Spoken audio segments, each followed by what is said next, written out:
नमस्कार।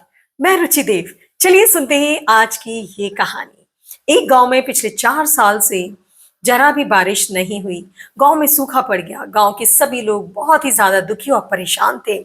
सभी हर दिन ईश्वर से बारिश होने के लिए दुआ मांगते रहते थे। एक दिन एक किसान ने देखा कि जब वो मंदिर में प्रार्थना कर रहा था, तभी उसकी पत्नी अपनी बेटी को लेकर के मंदिर में प्रार्थना करने के लिए आई। तो किसान ने उससे धीरे से कहा कि तुमने बहुत अच्छा किया जो अपनी बेटी को भी लेकर आ गई, क्योंकि सुना है ईश्वर बच्चों की प्रार्थना बहुत जल्दी सुन लेते हैं। अब तीनों अपने अपने ढंग से प्रार्थना करने लगे। किसान की बेटी जो कि 5 साल की थी, उसने ईश्वर से प्रार्थना की और उसने कहा कि हे ईश्वर, तुझे तो सब कुछ पता है, तुझे तो सब कुछ करना आता है, फिर तू बारिश क्यों नहीं करता? देखो मेरे पापा कितने उदास है, कितने दुखी हैं। अगर तू बारिश कर देगा ना तो मेरे पापा बहुत खुश हो जाएंगे और गांव के लोग भी खुश हो जाएंगे। भगवान जी प्लीज प्लीज बारिश कर दो ना। अब थोड़ी देर बाद जब किसान उठ करके बाहर जाने लगा, तो वो बच्ची ने पूछा कि पापा पापा आप कहाँ जा रहे हो? तो किसान ने कहा कि मैं कुछ काम से खेत पे जा रहा हूँ।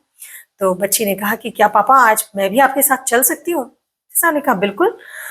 बच्ची दौड़ के अंदर गई और अपने हाथ में छाता लेकर के आई और कहने लगी चलिए। तो किसान ने कहा कि अरे अब तो शाम होने वाली है, अब तो धूप भी चली गई है, ये छाता लेकर के तुम क्या करोगी? तो बच्ची ने कहा कि अरे पापा आप भूल गए, अभी अभी तो मैंने भगवान जी से बारिश होने के लिए प्रार्थना की है।